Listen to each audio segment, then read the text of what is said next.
कर्मचारी का नाम पूरा तौर पर लिखा हुआ होगा तो आपके दरखास्त को कभी फेंकने की हिम्मत नहीं करेगा, क्योंकि आपके पास एक सबूत होगा। ये काम लोगों से करवाइए और अगर मुनासिब समझे उसकी एक प्रतिलिपि हम लोग को दिलवाइए। हम लोग तमाम तर ब्लॉक का दौरा करेंगे। अगर ये वक्त रहते हुए इन लोगों ने अपने दरमियान में सुधार पैदा नहीं किया, लोगों का शोषण बंद नहीं किया, तो हम MIM के नौजवानों को आह्वान करते हैं कि हम हर प्रखंडवार अपना धरना प्रदर्शन का काम करेंगे ताकि लोगों के शोषण से उनको निकाल सके।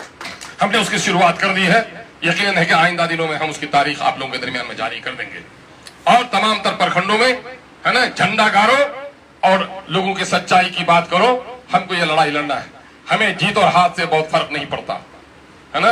और जीत और हार से MIM कभी जीत से इतराई भी नहीं है और हार से घबराई भी नहीं है। हमारे लोगों को नशे का इंजेक्शन, ख्वाब की दवाइयां, नींद की दवाइयां परसों से खिलाई गई हैं और हम लोगों के शुक्रगुजार हैं। सीमांचल के जन जन कनगन के शुक्रगुजार हैं। सीमांचल के गरीब और मजदूरों के हम शुक्रगुजार हैं। सीमांचल के परदेसी नौजवानों के शुक्रगुजार हैं कि बिहार में सबसे पहले एक अलग सियासी जमात, जो जमात माइनॉरिटी के दर्द की बात करती है, जो दलितों के दर्द की बात करती है, जो सीमांचल सहित बिहार के पिछड़े इलाकों की तर्जुमानी करती है, उसको अगर सबसे पहले ताकत कहीं से मिली है तो सीमांचल से मिली है। और आज मैं पूरे बिहार की जनता का आह्वान करना चाह रहा हूं। आज हम लोग अभी मिथिला का दौरा किए हैं, मगध का दौरा किए हैं, अभी भागलपुर का दौरा हम लोग का तय हो रहा है। पूरे बिहार में आज जो शोषित पीड़ित लोग हैं उसकी एक ही उम्मीद की किरण है और वो है जब भी कोई दर्द होता हो, जब भी कोई परेशानी होती हो, बच्चा मजदूर पकड़ा जाए, बच्चा मदरसे के लिए पढ़ने जा रहा है वो मुजफ्फरपुर में पकड़ा जाए या हाजीपुर में पकड़ा जाए, कहीं किसी बेटी के साथ जुल्म हो, कहीं किसी नौजवान के साथ पुलिसिया जुल्म हो, कहीं दिल्ली में कोई लाश हो, कहीं बम्बई में कोई जलकर मरा हो, कहीं फैक्ट्री में पैसा नहीं मिल पा रहा हो, ऐसे गरीब भाइयों की सबसे पहली उम्मीद की अगर कोई किरण होती है तो पहले सबसे पहले MIM को फोन करता है।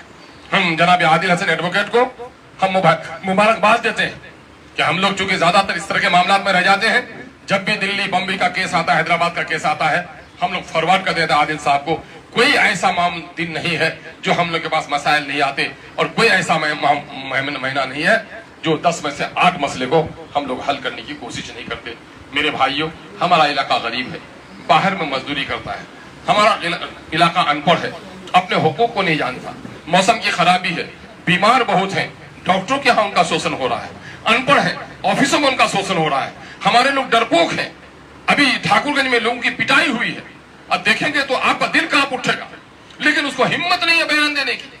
तो यकीन जानो, अगर जुल्म सहोगे तुम तो जुल्म करने वाला तो जालिम था, लेकिन ताकत रहते हुए जो जुल्म को बर्दाश्त करेगा वो सबसे बड़ा जालिम है।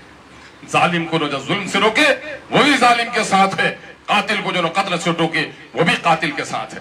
एक बड़ी खराबी हमारे यहाँ ये आई है कि मां बीमार है, दवा नहीं दे पा रहा है, बेटी की शादी रुकी हुई है, लेकिन 10,000, 15,000, 20,000 रिश्वत दे देता है, लेकिन उसको गवाही देने में बड़ी दिक्कत हो रही है।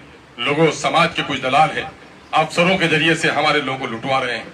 इस लूट के खिलाफ MIM के कारकुन को उठना जरूरी है। मेरे भाइयों, आप मायूस नहीं हो, बुराइयों के तूफान में आपको चिराग बनना है। यकीनन है, नादान बच्चा का जब मुसलमानी कराया जाता है तो चचा के चेहरे पर भी थप्पड़ मार देता है, वो जानता नहीं है कि ये मेरा हकीकी मोहसिन है। मेरे भाई, हम समाज में सच्चाई का चिराग जलाने के लिए उठे हैं। यकीनन है, जो जालिम ताकतें हैं, जो दलाल हैं, उनको परेशानी हमारी जात से होगी। यही वजह है कि हम लोगों के मुकाबले में जब भी कोई दुश्मन खड़ा होता है, यकीन जान लो उसमें से कुछ सादा लोग भी हमारी मुखालिफत करते होंगे, लेकिन उसमें एक बड़ा तबका समाज के उन जालिमों का है, उन दलालों का है जो समाज का शोषण करता है। उनके खिलाफ लड़ाई लड़ने के लिए हम लोगों ने शुरू दिन से कसम खाई है और मरते दम तक उसके खिलाफ लड़ाई लड़ेंगे। ये हमारा अव्वलीन फरीजा है। आप लोगों को भी जिम्मेदारी दी गई है कि ऑनलाइन मेंबरशिप को ज्यादा से ज्यादा लोगों तक पहुंचाइए। कोई घर न बचे जहां MIM का मेंबर न हो। इस वक्त हमारी माएं, बहनें और बेटियां इसकी काफी दुआएं बैरिस्टर असदुद्दीन अवैसी साहब की कोशिशों पर मिल रही हैं। आज दूसरी पार्टी के लोग परेशान हैं कि साहब परदेश में